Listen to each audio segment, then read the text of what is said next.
Golden FM 97.5. Good morning and thank you for joining us on the Golden Sunrise National and World News. In the headlines, 12 northern governors, others may face U.S. sanction over alleged religious persecution. Syrup sues National Assembly leaders over alleged $3 million bribe for bill scandal. Governor Deary joins APC today, says move is in Bielsa's interest. On the foreign scene, 4 die as earthquake hits northern Afghanistan. Details coming up shortly. Many thanks once again for joining us on the Golden Sunrise National and World News. I am Moye Stiving. Now the details. 12 northern governors, traditional rulers, and judges could be sanctioned over alleged complicity in religious persecution as the U.S. Congress considers a new bill. The proposed legislation, known as the Nigeria Religious Freedom Accountability Act of 2025, was introduced by U.S. Senator Ted Cruz on September and seeks to impose visa bans and assets freezes on public officials accused of promoting or tolerating violence against Christians and other religious groups. Under the bill, the U.S. Secretary of State would be required to identify Nigerian officials involved in enforcing or maintaining blasphemy and Sharia laws that allegedly discriminate against Christians.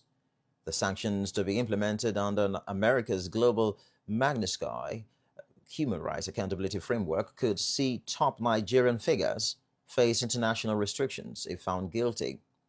12 northern states, including Zamfara, Kano, Sokoto, Katsina, Bauchi, Borno, Jigawa, Kebbi, Yobe, Kaduna, Niger, and Gombe are listed as regions where Sharia-based penal codes are practiced. Meanwhile, the presidency says President Bola Tinubu and his U.S. counterpart, Donald Trump, will meet in the coming days to discuss claims of Christian genocide in Nigeria. Mr. Daniel Bawala, Special Advisor to the President on Policy Communication, disclosed this in a post on X. Mr. Bawala explained that the meeting will help address concerns over whether terrorists in Nigeria target only Christians or people of all faiths, adding that discussions may hold either at the State House in Abuja or the White House in Washington. The development follows President Tinubu's statement released over the weekend rejecting remarks by President Trump, who had described Nigeria as a country of particular concern over alleged mass killings of Christians. President Tinubu maintained that the claim does not reflect the true situation in the country, stressing that his administration remains committed to protecting the rights and beliefs of all Nigerians, regardless of their religion.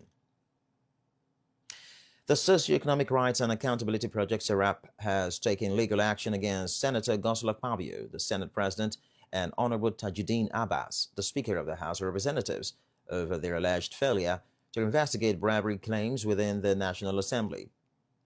The group filed the case at the Federal High Court in Abuja, following viral allegations by Honorable Ibrahim Ayu, a lawmaker from Jigawa State, who claimed that members of the National Assembly pay between 1 and 3 million naira to sponsor or present bills, motions, and petitions.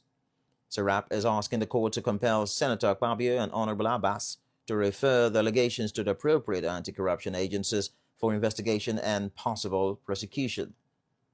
The organization is also calling for protection for Honorable Ayu as a whistleblower, saying that alleged bribery scheme undermines public trust and violates lawmakers' constitutional oath of office.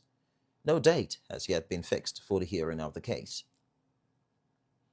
The Nigerian Association of Resident Doctors, NARD, has faulted the federal government's claim that it is releasing 11.9 billion naira within 72 hours for the payment of outstanding arrears and allowances owed doctors and other health workers. Dr. Muhammad Suleiman, president of the association, said in an interview that only about 500 million naira of the said amount is meant for resident doctors. The Federal Minister of Health had announced that release of the funds as part of efforts to address welfare concerns and end the ongoing nationwide strike by doctors. However, Dr. Suleiman described the claim as misleading, saying the actual amount agreed upon with the government is about 6 billion naira, not 11.9 billion. The non-president also accused the health ministry of creating the impression that all doctors' demand had been met, when in reality, resident doctors will receive only a small portion of the payment. Dr. Suleiman appealed to President Bola Tinubu to intervene and ensure the ministry fully addresses the outstanding issues affecting doctors across the country. The National Drug Law Enforcement Agency, NDLEA, has uncovered a secret laboratory used for producing Colorado, a potent synthetic strain of cannabis, inside a residential building at Ajao Estate in East Solo area of Lagos State. Mr. Femi Babafemi, NDLEA spokesperson, who confirmed this in a statement during the weekend, said the discovery followed months of surveillance and intelligence on the local production of the dangerous substance. He said the owner of the lab, 30-year-old Stephen Imore, was arrested during the raid. Recovered from the suspect, we had over 16 kilograms of freshly processed Colorado, alongside chemicals and materials used in its production. The Nigeria Railway Corporation has once again suspended train operations on the Warri-Itakpe route following another derailment that occurred on Saturday evening. The incident happened just 4 days after the train service has resumed along the corridor, which had earlier been shut down over a series of technical faults. In a statement signed by Mr. Kayode Opeifa, the managing director of the corporation, the NRC confirmed that 2 of the 7 coaches derailed at about 7:30 p.m. near Agbo in Delta State. Mr. Opeifa said all passengers on board were safely evacuated and no injuries or casualties were recorded, and that preliminary findings point to suspected vandalism of the rail tracks as the possible cause of the incident. The Nigeria Meteorological Agency, NIMET, has advised residents of Bayelsa State and other parts of the South region to prepare for thunderstorms and moderate rainfall today, Monday to Wednesday. In its latest weather outlook released in Abuja, the agency predicted cloudy conditions in the morning hours across the southern states, with thunderstorms expected later in the afternoon and evening. NIMET noted that Bayelsa, alongside Delta, Rivers, Cross River, and Akwa Ibom states will likely experience moderate rains during this period and cautioned residents, especially those living in low-lying areas, to take safety measures to prevent flooding. According to NIMET, the northern region will witness dust haze, while the central states are expected to have sunny skies with chances of thunderstorms later in the day. The agency also warned motorists to drive carefully under wet conditions and urged people with respiratory issues to stay indoors when the atmosphere becomes dusty or hazy. You're listening to the Golding Sunrise National and World News on 97.5 Golding FM Yenagoa. Still to come, more news. Please stay tuned. Welcome back. You're still listening to the Golding Sunrise National and World News on 97.5 Golding FM. And now for the rest of the bulletin. Ahead of his formal reception into the All Progressives Congress, APC, today, Monday, November 3rd, Governor Doye Diri has said his decision to quit the People's Democratic Party, PDP, was in the interests of the state. Governor Diri, who spoke on Sunday during the 14th Bayelsa Thanksgiving Day at the Ecumenical Center in Igbogana, Yenagoa, said someone had to take the decision and that he took it on behalf of Bayelsans. It was the first time he spoke publicly on the issue after he resigned from the PDP on October 15th, 2025. Governor Diri explained that some persons might not understand his decision for joining the ruling party, but that with passage of time, it would become clear that his reasons were altruistic. He expressed delight over the gathering of different political leaders at a Thanksgiving service, stressing that the unity of Bayelsa was crucial for its development. The governor stated that politics should be for development and not to bring people down, and that his administration will continue to unite and develop the state. The Bayelsa henchman also said that the current peace and security in the state and its ongoing development were reasons to be grateful to God, and urged the people to imbibe the culture of Thanksgiving. Also, Governor Sheriff Oberwari of Delta State, who was represented by Right Honorable Funke Keme Solomon, his senior policy advisor, said the strength of Bayelsa's progress and development was in the unity of the people and urged the state to remain united and supportive of the Governor Doye Diri administration. In his remarks, Senator Heineken Lukubri, the Minister of State for Petroleum Oil, who said he was excited to be attending the annual Thanksgiving for the first time, described Governor Diri as a unifier.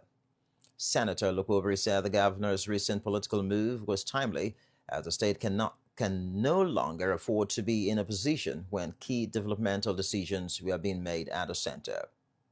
On his part, Dr. Samuel Obuku, Managing Director of the Niger Delta Development Commission, described Governor Diri as a godsend to the state, owing to his visible developmental strides.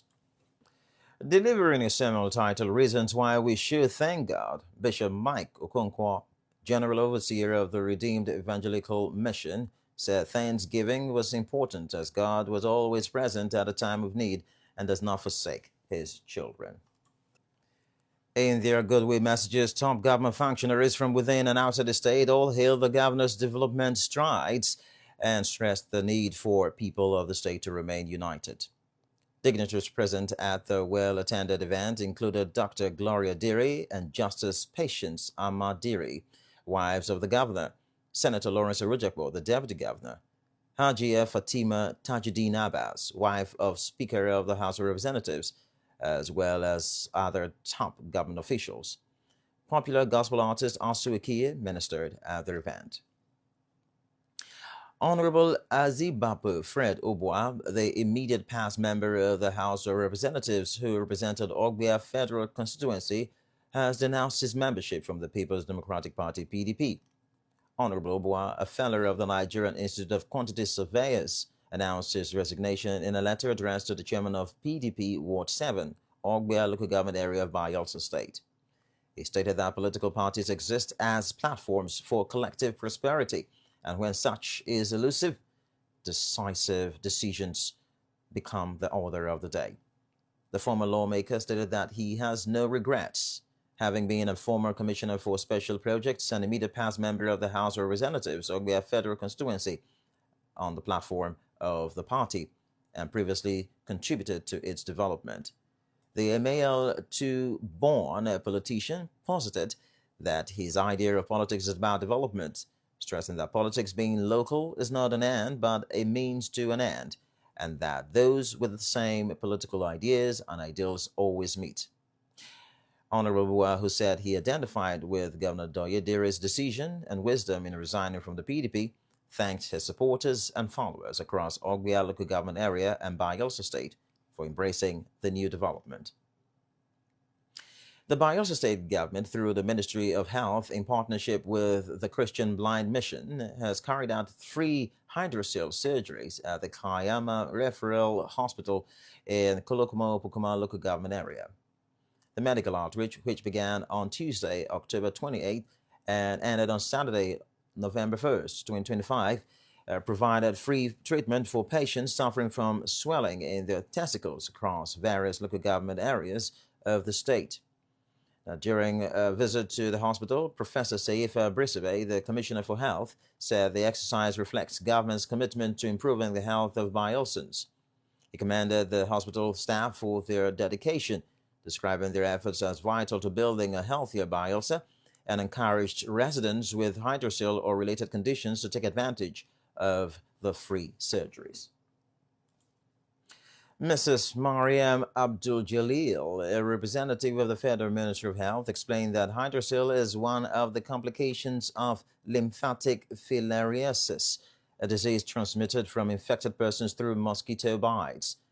She said the condition has been recorded in almost all local government areas of Bayelsa, except Ekeremo, and emphasized the need for continuous public health interventions such as surgery and preventive measures.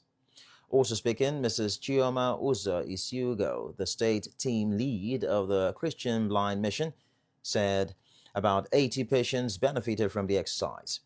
She noted that hydrocele surgeries in private hospitals cost as much as 200,000 naira, but the partnership with the Bayelsa state government made it free for patients. On the spot, Dr. Erasmus Okoni, the medical officer in charge of the Kayama Referral Hospital, expressed joy that the facility was chosen for the program. He said the exercise has brought relief to many residents and confirmed that all surgeries were successful without complications. Some of the beneficiaries of the free surgery also thanked the Bayelsa State government for the gesture, describing it as life-changing. Correspondent Brian Tokpo reports that the Commissioner of Health, who was accompanied to the facility by top officials from the ministry, also inspected the doctors' and nurses' quarters built in partnership with the Dana Tete Foundation. Now on a foreign scene. An earthquake has struck northern Afghanistan near Mazar-e-Sharif, one of the country's largest cities. According to the United States Geological Survey, the quake measured 6.3 in magnitude and occurred at a depth of 28 kilometers. The agency warned of possible significant casualties and widespread damage. A Taliban spokesman said at least 4 people have died and many others were injured in the Shulgara district. That's the Golden Sunrise National World News from 97.5 Golden FM, Yanakwa. But before we go, here's a recap of our major stories. 12 northern governors and others may face U.S. sanction over alleged religious persecution. SERAP has sued National Assembly leaders over alleged $3 million bribe for bill scandal. Governor Doyedire will join the APC today. Said move is in Bayelsa's interest. On the foreign scene, 4 died as earthquake hits northern Afghanistan. That was the Sunrise News. For news stories, comments, and observations, please send us an email at goldenfmyanagwa@gmail.com. You can also follow us on Facebook, Instagram, X, YouTube, and TikTok on 97.5 Golden FM Yanagwa. The news was edited by Isaac Iyedode. I am Moya Stiving. Good morning, and thanks for listening. Golden FM 97.5.